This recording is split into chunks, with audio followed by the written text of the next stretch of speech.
সুপ্রিয় দর্শক বন্ধুরা, আসসালামু আলাইকুম। সবাই কেমন আছেন? আশা করি যে যেখান থেকে দেখছেন অনেক অনেক ভালো আছেন। বহু অপেক্ষার পর গতকালই ফাইনালি লঞ্চ করে দিয়েছে Xiaomi Civi 2 এই ফোনটি। এই ফোনটির হাইলাইটেড বিষয় যেসব কিছু থাকছে 120 হার্জের কার্ভ অ্যামোলেড ডিসপ্লে, 50 মেগাপিক্সেলের সোনি ক্যামেরা সেন্সর, আর এই ফোনটির প্রসেসরও দেওয়া হয়েছে অসাধারণ কোয়ালকম স্ন্যাপড্রাগন 7 Gen 1। তো ফাইনালি আজকের এই ভিডিওতে বিস্তারিত আলোচনা করব এই ফোনটিতে কী কী স্পেসিফিকেশন থাকছে, এই ফোনটির দামি বা কেমন হবে, বাংলাদেশ মার্কেটে কবে লঞ্চ হবে, এসব কিছু প্রশ্নের উত্তর থাকবে আজকের এই ভিডিওতে। তো দর্শক বন্ধুরা, সব সময়ের মতো আজকের এই ভিডিওতে আমি আছি আরজে সাইমন। যারা আমাদের চ্যানেলে নতুন রয়েছেন এখনই সাবস্ক্রাইব করে আমাদের পরিবারের একজন হয়ে থাকুন, আর যারা অলরেডি সাবস্ক্রাইব করে রেখেছেন তাদেরকে অসংখ্য অসংখ্য ধন্যবাদ। সো ভিডিওটি শেষ পর্যন্ত দেখতেই থাকুন।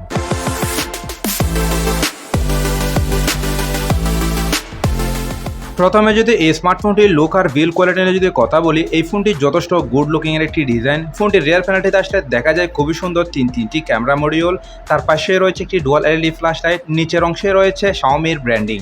অবশ্যই এই ফোনটির রিয়ার প্যানেলটি দেখতে যথেষ্ট দুর্দান্ত চমৎকার দেখাচ্ছে। এই ফোনটির বডি এবং ফ্রেম ম্যাটেরিয়ালে ব্যবহার করা হয়েছে এর রিয়ার প্যানেলটি সম্পূর্ণ গ্লাস বডি এবং ফ্রেম ম্যাটেরিয়াল অ্যালুমিনিয়াম। অবশ্যই এই ফোনটি কয়েকটি কালারে লঞ্চ হবে, ব্ল্যাক, ব্লু, সিলভার ইত্যাদি। এই ফোনটির সিকিউরিটি সিস্টেম হিসেবে দেওয়া হয়েছে আন্ডার ডিসপ্লে ফিঙ্গারপ্রিন্ট সেন্সর, যেটি খুবই ফাস্ট এবং অ্যাকুরেট বলেই জানা গিয়েছে। আর ফোনটির ওজনে রাখা হয়েছে 171 গ্রাম, খুবই স্লিম হালকা পাতলা একটি ফোন, যার কারণে এক হাতে খুব ভালোভাবে ব্যবহার করা যাবে। আরেকটি ভালো ব্যাপার হচ্ছে এই ফোনটিতে থাকছে স্টুডিও স্পিকার, যার কারণে এই ফোনটির সাউন্ড কোয়ালিটি অসাধারণ হবে। আর এই ফোনটির ফোর্স এন্ড বাটন হিসেবে থাকছে power button, volume rocker, speaker guild এবং ইউএসবি টাইপ সি 2.0। দুঃখজনক বিষয় হলো সত্যি যে এই ফোনটিতে 3.5 মিলিমিটার হেডফোন জ্যাক ব্যবহার করা যাচ্ছে না। আপনার ইউএসবি টাইপ সির মাধ্যমে সব কাজ চালিয়ে নিতে হবে। সো ওভারঅল সব কিছু মিলিয়ে বলতে গেলে এই ফোনটির বডি এবং ফ্রেম ম্যাটেরিয়াল, এর রিয়াল লুকিং ডিজাইন সব কিছু মিলে আমার কাছে যথেষ্ট দুর্দান্ত ভালোই লেগেছে। আপনাদের কাছে কেমন লেগেছে অবশ্যই কমেন্ট বক্সে কমেন্ট করে জানাবেন, কারণ দিন শেষে আপনাদের মতামত আমার কাছে অনেক বেশি দামি।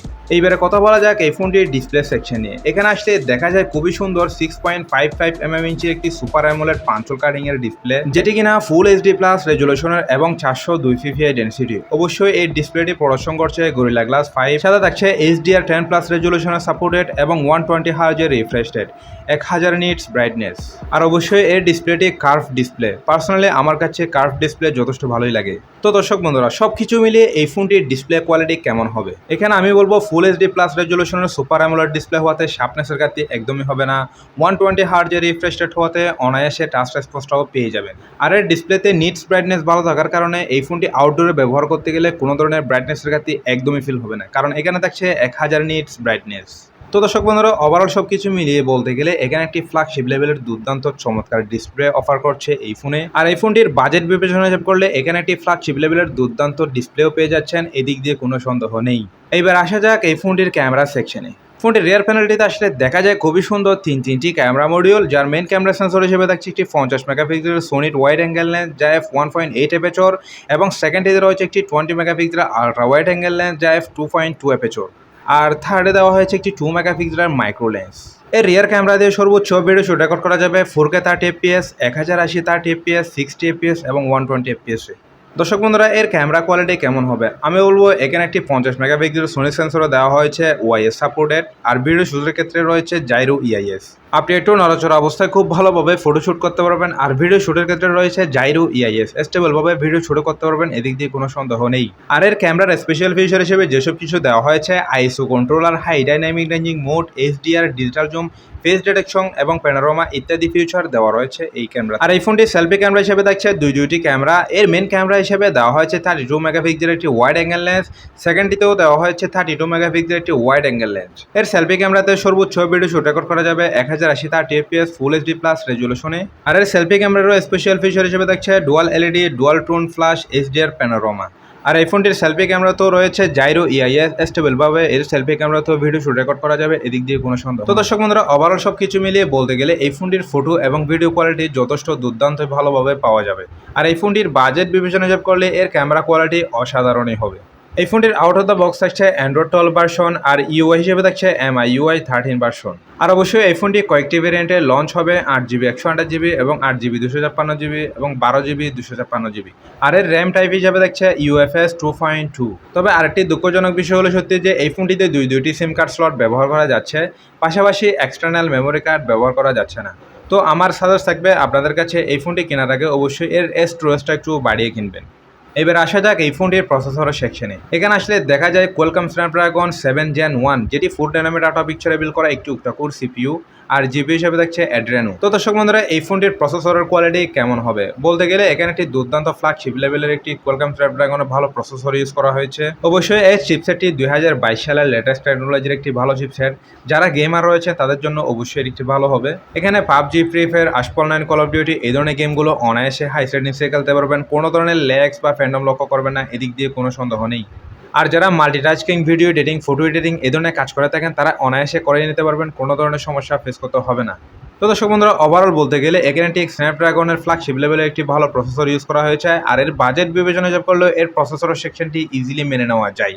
এবার আসা যাক এই ফোনটির ব্যাটারি সেকশনে। এখানে আসলে দেখা যায় 4500 mAh এর একটি বিগ ব্যাটারি, সাথে রয়েছে একটি 67 ওয়াটের একটি ফাস্ট চার্জার। এই ফোনটি একবার ফুল চার্জ করতে সময় লাগবে 40 মিনিটের কাছাকাছি। দর্শক বন্ধুরা, এর ব্যাটারি পারফরমেন্স কেমন হবে? এখানে একটি ফ্ল্যাগশিপ লেভেলের 4nm প্রসেসর থাকার কারণে অনায়াসে একদিন প্লাস ব্যাটারি ব্যাকআপটিও পেয়ে যাবেন। তো দর্শক বন্ধুরা, এবার আসা যাক আসল পয়েন্টে। এই ফোনটি কবে লঞ্চ হবে, এর প্রাইসই বা কেমন হবে? দর্শক বন্ধুরা, এই ফোনটি অলরেডি গতকালই গ্লোবাল মার্কেটে লঞ্চ হয়ে গিয়েছে। আগামী এক সপ্তাহের মধ্যে ইন্ডিয়ার বাজারে লঞ্চ হয়ে যাবে। ইন্ডিয়ার বাজারে লঞ্চ হয়ে গেলেই বাংলাদেশ মার্কেটে অ্যাভেলেবেল আনঅফিসিয়ালিভাবে পাওয়া যাবে। তবে এই ফোনটি অফিসিয়ালি পেতে হলে 1 থেকে 1.5 মাসের মধ্যে অ্যাভেলেবেল পাওয়া যাবে। এইবারে কথা বলা যাক এই ফোনটির প্রাইস নিয়ে। গ্লোবাল মার্কেটে এই ফোনটির লো ভেরিয়েন্টের দাম রাখা হয়েছে $359, আর বেস্ট ভেরিয়েন্টের দাম রাখা হয়েছে $429, যেটি বাংলাদেশি টাকায় কনভার্ট করলে দেখা যায় ফোনটির লো ভেরিয়েন্টের দাম হতে পারে 36,300 টাকা, আর বেস্ট ভেরিয়েন্টের দাম হতে পারে 43,200 টাকা। তো দর্শক বন্ধুরা, 36 থেকে 43,000 টাকা বাজেট সেগমেন্টে এই ফোনটিতে কী কী অফার করলো আপনারা জেনেছেন। এবারে যদি এরকম প্রাইস পয়েন্টে এই ফোনটির ভালো দিকগুলো যদি সংক্ষেপে আরেকবার বলি।